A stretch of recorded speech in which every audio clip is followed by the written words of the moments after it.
దర్శనం చాలా బాగా అయింది. నెక్స్ట్ ఫిలిమ్స్ వచ్చేసి బాలకృష్ణ గారితో ఒక ఫిలిం చేస్తున్నాను.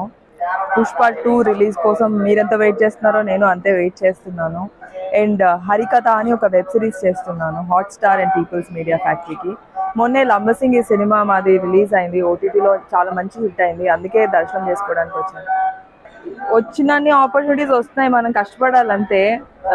ఎక్కడో ఒక దగ్గర మంచి ఆపర్చునిటీ వస్తుంది. బట్ కాంపిటీషన్ కూడా చాలా ఎక్కువైపోయింది కదా.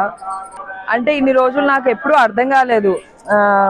ఫిలిమ్స్ ఎక్కువ అంటే తొందరగా అయిపోద్ది, ఈజీగా అయిపోతుంది అనుకున్నాం, కానీ చాలా కష్టం అండి. ఈజీ కాదు. మనం ఇక్కడ ఉండాలి, నిలబడాలంటే చాలా కష్టం. అండ్ అంతే వర్క్ చేయాలి, అంతే హార్డ్ వర్క్ చేయాలి, లక్ కూడా ఉండాలి, దేవుడి బ్లెస్సింగ్స్ కూడా ఉండాలి.